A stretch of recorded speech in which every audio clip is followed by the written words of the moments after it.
Hello friends, आज हम बात करेंगे वेदांता लिमिटेड के बारे में। वेदांता लिमिटेड में कल एक बड़ी अपडेट निकल के सामने आई है डिविडेंड को लेकर। कंपनी 8 अक्टूबर को अपना बोर्ड मीटिंग करेगी और उसमें अपने इस साल के चौथे और अंतरिम डिविडेंड को लेकर कंपनी घोषणा करने जा रही है। पिछले डिविडेंड में कंपनी ने प्रति शेयर 35 रुपये का डिविडेंड दिया था और अब की बार अभी तक ये तय तो नहीं हुआ कि डिविडेंड कितना देगी, वो 8 अक्टूबर को कंपनी फैसला करेगी। लेकिन कंपनी ने इस साल में डिविडेंड के अलावा रिटर्न भी बहुत तगड़े निकाल के दिए हैं। डिविडेंड तो दिया ही दिया है, लेकिन साथ में रिटर्न भी तगड़े निकाल के दिए हैं। कंपनी का जो डिविडेंड है साल का, वो लगभग 17-18% रहता है। और डिविडेंड देने वाली कंपनियों में वेदांता को आप सबसे ऊपर ही मान के चलिए, क्योंकि वेदांता सबसे ज़्यादा डिविडेंड देने वाली कंपनियों में से एक है। साल में ये स्टॉक अगर आपको नए के बराबर रिटर्न दे तो भी कंपनी आपको 17-18% डिविडेंड देती है, जो कि बैंक एफडी से लगभग 3 गुना ज़्यादा है।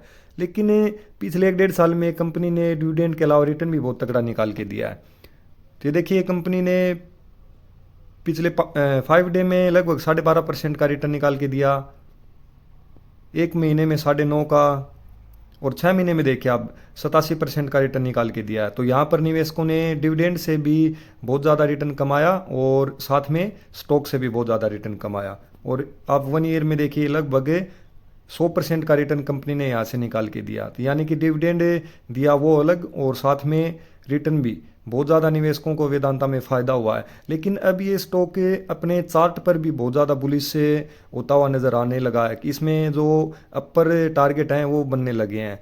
तो आइए एक बार कंपनी के चार्ट के ऊपर चलकर देखते हैं कि कंपनी का चार्ट क्या कह रहा है। तो ये देखिए, कंपनी के चार्ट के ऊपर एक राउंडिंग बॉटम पैटर्न से ब्रेकआउट की इंफॉर्मेशन है। तो ये देखिए, कंपनी ने यहाँ पर ये राउंडिंग बॉटम पैटर्न है, वो यहाँ से कंपनी ने राउंडिंग बॉटम पैटर्न बनाया है। ये कंपनी ने यहाँ से राउंडिंग बॉटम पैटर्न बनाया। तो अब इस पैटर्न के हिसाब से जो कंपनी के टारगेट हैं वो आप यहाँ से देख सकते हैं कि इस पैटर्न की खास बात ये होती है कि इसकी डेप्थ जितनी होगी इसका टारगेट उतना ही अपर की ओर होता है। तो इसे का आई देखिए आप, सबसे पहले इसका आई था 506 रुपये और इसका जो लो था वो था 380 रुपये। तो यानी कि इस कंपनी में लगभग आप ऐसे मान के चल सकते हो 100 रुपये की तेज़ी आपको ये स्टॉक शॉर्ट टर्म में यहाँ से दिखा सकता है। ये देखिए आप, ये आपको लगभग यहाँ तक रिटर्न निकाल के देगा।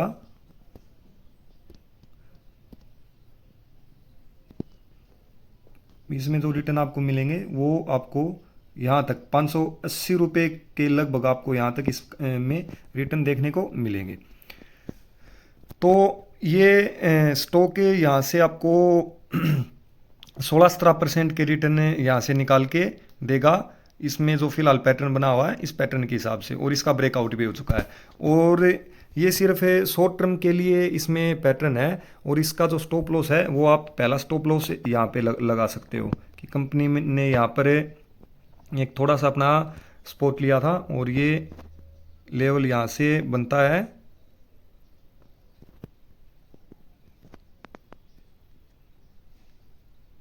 यहाँ पर आप इसका स्टॉप लॉस लगा सकते हो। ये जो स्टॉप लॉस है ये आपका होगा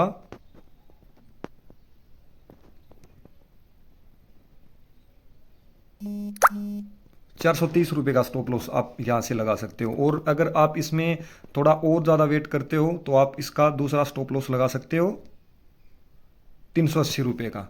380 रुपये का स्टॉप लॉस आपका इसमें दूसरा जो स्टॉप लॉस है वो होगा। लेकिन मुझे नहीं लगता कि स्टॉक 380 रुपये के लेवल तक गिरेगा, इसमें कि लगभग न के बराबर संभावना है। और स्टॉक ने अपने 6 महीने के पैटर्न पर भी देखते हैं कि स्टॉक का जो 6 महीने का पैटर्न है वो क्या कह रहा है।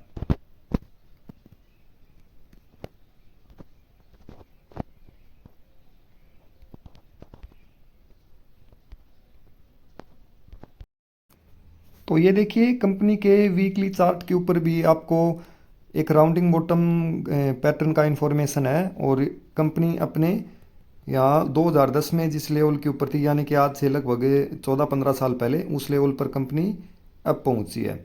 तो यहाँ पर इस चार्ट के हिसाब से देखते हैं, कंपनी ने यहाँ से यहाँ तक राउंडिंग बॉटम पैटर्न बनाया था। और इसने अपना आई जो है वो बनाया था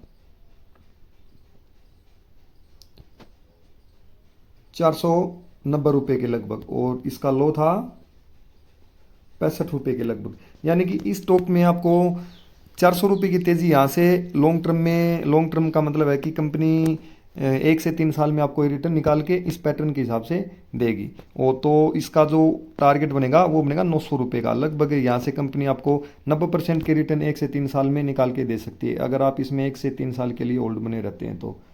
लेकिन एक बात ये भी कि कंपनी रिटर्न तो निकाल के देगी देगी, साथ में डिविडेंड भी बहुत तकड़ा कंपनी देगी, तो वो भी रिटर्न अलग से होगा और ये रिटर्न भी अलग से।